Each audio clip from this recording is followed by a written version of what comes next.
Many photographers can look back on their portfolio or in their Lightroom catalog and they can pick out a few particular images that represent milestones for them. These aren't necessarily favorite images, though some of them very well might be, but these are the ones that feel like way signs along the photography journey. They mark instances where the photographer demonstrated they had mastered a technique that they've been working on, or maybe all of their carefully laid plans came together just as they had hoped.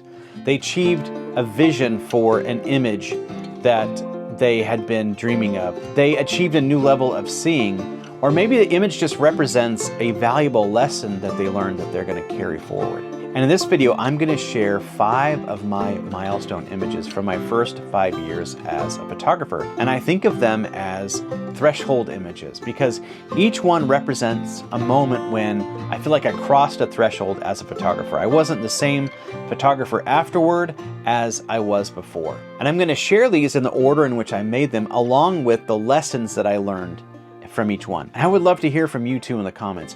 What have some of been your milestone or your threshold images? Please tell me your story in the comments. I would love to read them. If you're new here, welcome. If you are returning, welcome back. My name is John Pattison and I am both a photographer and a writer. And in this new age of AI, I try to make things that help people, myself included, slow down, pay attention, and fall in love with the real world again. And it was 5 years ago that I picked up a camera. Now, I am a writer by nature. I have written 2 books. I've written hundreds, maybe thousands of articles for newspapers and magazines. And as long as I can remember, I have wanted to be a writer. In fact, when I was very young, I got to meet my favorite writer. His name was Robert Kimmel Smith, and he was the author of a book called The War with Grandpa. And I told him when I was getting my book signed that I was going to be a writer, and he leaned across the table and gave me advice. And the Wichita newspaper was there to take the photo, and it was printed the next day. So writing is always how I have made sense of the world, and it still is.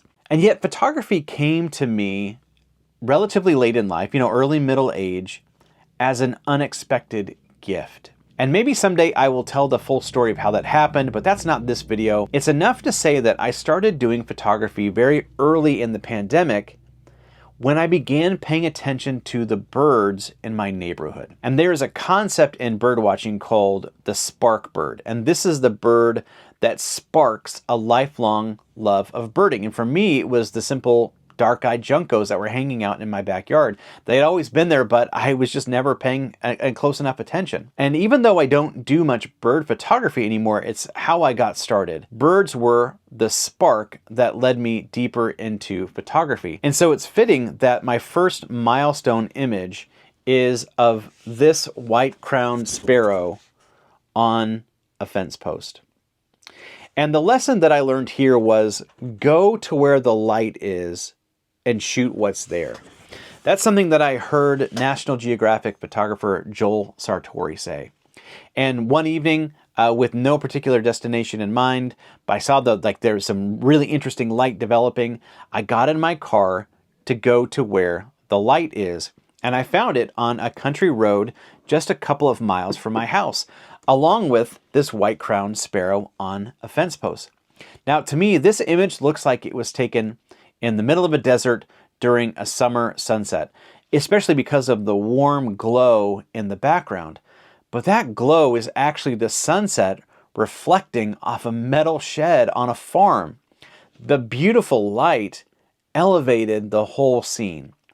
This was the first image that I ever took that I really liked. And it was, I think, 11 months after I got my first camera. And I still like it to this day. And that one outing cemented Joel Sartori's advice in my mind: go to where the light is and shoot what's there. And honestly, go to where the light is pretty good advice for life too. My second milestone image is this one. I'm not sure if you can see that. Light's kind of bright on it. And it came from the Scottish Highlands. My family and I traveled to Scotland in fall of 2022, and we were just in awe of that country. And my wife had to keep reminding me, John, this is a family trip with photography, not a photography trip with family. And so needed to stay focused on doing fun things as a family. Thankfully, we all like taking photographs, and so we did do a lot of photography. But the lesson of this image was, don't be embarrassed, and frankly, don't hesitate to take the obvious shot. This house is probably one of the most photographed in all of Scotland. And at this point, I had been doing photography for about 2.5 years, and I had these voices in my head saying, John, go beyond the obvious shot. And that is not bad advice, but the weather in Glencoe on this day was changing so rapidly, I nearly missed the shot altogether. I wanted to find a more unique composition. I wanted to stand out, but there just wasn't time. And so I reluctantly took the obvious shot, the easiest composition. And yet it ended up being my favorite photograph from the entire trip, and it's the only one from Scotland that we have hanging in our home right now. And so yes, try to go beyond the obvious, but don't let the urge to be different distract you from the good thing that's developing right in front of you. And as I think about this, if my family is watching this, they're laughing because trying to be different is what I have done for most of my life. I'm an Enneagram 4. If you know, you know. The next image was taken a few months after that trip when I went to photograph the king tides at Cape Disappointment. After a storm, a Coast Guard helicopter was sent out. And I can't tell you what it was doing, if it was a rescue, if it was a training, I'm not really sure. The Coast Guard motto is always ready, and they really are. The seas were wild that day, and yet they were out there doing what needs to be done. And at first I thought the lesson of this photograph might be always ready or be ready, but honestly, I don't want to compare taking a photograph with performing a rescue at sea during a storm. Instead, the real takeaway for me from this photo is that part of the joy of photography is the experience of making the shot, the story of getting the image. I did a whole video on photographing the king tides at Cape Disappointment, which I will link to, so I won't go into detail here, but this particular shot came after 8 hours or more of standing in wind and driving rain, some of the worst weather I have ever had to deal with. And I can't separate this photograph from what it took to actually make the photograph. As a writer and photographer, I want to tell interesting stories. As a person, I want to live an interesting story. And photography has given me the not only the excuse, but also the motivation to get out there, to see interesting places, to push myself to new limits, and to try to live a more interesting story. My fourth image also has to do with story. If photography is story living, then sharing a photograph is storytelling. And I took this image at a high school soccer game last fall. It actually doesn't look the best on matte paper.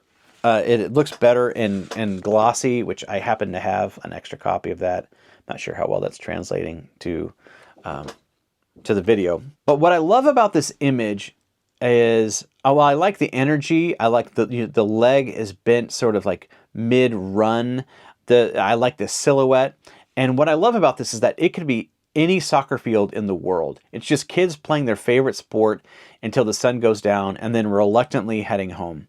And the lesson for me here is that I can create images that are open to interpretation. Images that viewers can bring their own stories to. It may remind them of something. They may see and feel something different than I did when I made the photograph, and that's okay. Art is a window that we look through to experience other people's lives and places. It's also a mirror that reflects our own imagination and memories. And I remember hearing a photographer ask one time, would I keep making photographs if no one else could see them? And for me, the answer is I would, because photography has helped me learn to see, but I also do love sharing my images, inviting other people in, and I think the viewer ends up becoming a kind of co-creator of the experience. The final image is from just a couple of months ago. It's from the Benedictine Abbey near my house. It was taken just a few hours before Pope Francis died, and a storm was passing through, but I saw behind the storm that there was going to be sunshine. And I had a feeling that we were going to get a rainbow. And so I quickly drove 10 minutes to the Benedictine Abbey. I waited for the storm to pass, and then I got into position. And the lesson for me here is F8 and be there, which you may have heard, but for me it's F8 and be there again and again. It was easier to adapt to the conditions on this particular evening because I go to the Abbey all the time, several times a month, in fact, often with the camera, and I had a couple compositions in mind already because I had been there so often. And in the end, I got this shot, a rainbow over the Abbey with a group of monks walking toward the church. So there you have it. I hope this video wasn't too self-indulgent. It's 5 years of photography, 5 images, and 5 lessons for me. Go to where the light is and shoot what's there. Don't hesitate to take the obvious shot. Photography is story living. Photography is also storytelling. And F8 and be there again and again. As I look at these photographs, a couple other things stand out. The best light often comes after a storm. I'm clearly drawn to the intersection of the human and non-human worlds, and that a little light can make all the difference. Photography has been an unexpected blessing of middle age for me. It is a gift that keeps on giving. Sometimes I wish I discovered photography earlier, but then I'm just so grateful that I discovered it at all. And I can't wait to see what the next 5 years hold. Please do tell me in the comments about your threshold images. I read all of the comments and respond to as many as I can. Thank you for watching, and I will see you in the next video. Bye-bye.